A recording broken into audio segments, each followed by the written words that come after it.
ತಡಕಲೂರು ಕಟ್ಟೆಮನೆ ಶ್ರೀ ದಿಬ್ಬದ ವೀರಭೂಮಣ್ಣ ಸ್ವಾಮಿ ಜಲದಿ ಮಹೋತ್ಸವ ವಿಜೃಂಭಣೆಯಿಂದ ನೆರವೇರಿತು. ಶಿರಾ ತಾಲೂಕಿನ ಹುಲಿಕುಂಟೆ ಹೋಬಳಿಯ ವೀರಭೂಮನಹಳ್ಳಿ ಗ್ರಾಮದ ಶ್ರೀ ದಿಬ್ಬದ ವೀರಭೂಮಣ್ಣ ಸ್ವಾಮಿ ಜಾತ್ರಾ ಮಹೋತ್ಸವದ ಅಂಗವಾಗಿ ಬುಧವಾರ ಜಲದಿ ಮಹೋತ್ಸವ ನಡೆಯಿತು.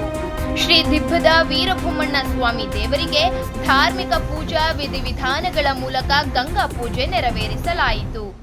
ಹೊಸಳ್ಳಿ ಗ್ರಾಮ ಪಂಚಾಯಿತಿ ಉಪಾಧ್ಯಕ್ಷ ಡಿ ಗಂಗಾಧರ, ಮಾಜಿ ಗ್ರಾಮ panchayat H Gangadharaiah, D Nagaraju, D Jagadish, Sannarangappa, Pujar Gangadhar, Bandikara Nagabhushan, Gowdara Nagaraj, Ranganath Kumar ಸೇರಿದಂತೆ ಗುರುಗಳು, ಹಳೆ ಪೂಜಾರರು, ಪೂಜಾರಿಗಳು, ಯಜಮಾನರು, 7 ಬಂಡಿ ಬಂಡಿಕಾರರು, ಮಟ್ಟಕ್ಕಿ ಯಜಮಾನರು, ಅಣ್ಣ ತಮ್ಮಂದಿರು, ವೀರಭೂಮನಹಳ್ಳಿ ಮತ್ತು ಯಾದಲಡಗು ಗ್ರಾಮಸ್ಥರು, ನೆಂಟರು, ಕೋಲುಗಾರರು, ದಳವಾಯಿಗಳು, ದಾಸಯ್ಯನವರು ಸೇರಿದಂತೆ 12 ಮಂದಿ ಕೈವಾಡಸ್ಥರು ಪಾಲ್ಗೊಂಡಿದ್ದರು.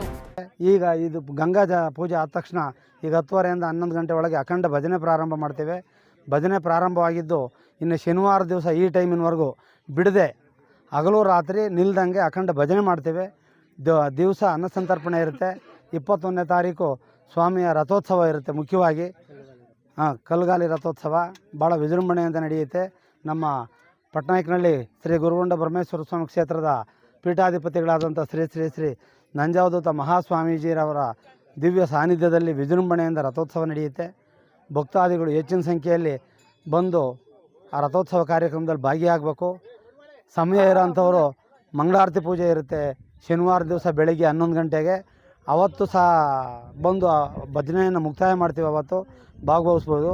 ಸಮಯದ ಒತ್ತಡ ಇರೋಂಥವರು ತಪ್ಪದೆ 21ನೇ ತಾರೀಕು ಭಾನುವಾರ ಸಂಜೆ ಕಲ್ಲುಗಾಲಿ ರಥೋತ್ಸವಕ್ಕೆ ಭಾಗಿಯಾಗಿ ವಿಜೃಂಭಣೆಯಿಂದ ನಡೀತಕ್ಕಂಥ ಕಲ್ಲುಗಾಲಿ ರಥೋತ್ಸವದಲ್ಲಿ ನೀವು ಭಾಗಿಯಾಗಿ ಸುಖ ಸಮೃದ್ಧಿ ನೆಮ್ಮದಿಯನ್ನು ಹೊಂದಬೇಕು. ಹಾಗೆ ನಿಮಗೆಲ್ಲ ಏನೇನು ನಿಮ್ಮ ಇಷ್ಟಾರ್ಥಕ ಇದ್ದಾವೆ ಅವನ್ನೆಲ್ಲ ಪಡಿಬೋದು. ಸ್ವಾಮಿ ಕಾರ್ಯಕ್ರಮದಲ್ಲಿ ಭಾಗಿಯಾದರೆ ಮಕ್ಕಳಿಲ್ಲದವರಿಗೆ ಮಕ್ಕಳು, ಕಷ್ಟ ಇರ್ತಕ್ಕಂಥವ್ರು ಕಷ್ಟ ಪರಿಹಾರ ಮಾಡ್ತಾನೆ ಭಗವಂತ. ಇಲ್ಲಿ ಅರಿಕೆ ಹೊತ್ಕೊಂಡ ಉದಾಹರಣೆಗಳು ಹೇಳ್ತಾ ಹೋದರೆ ಭಾಳ ಇದ್ದಾವೆ. ಆದರೆ ಅವೆಲ್ಲ ಬೇಡ, ನೀವು ಬಂದರೆ ನಿಮ್ಗೆ ಅನುಭವ ಆಗುತ್ತೆ.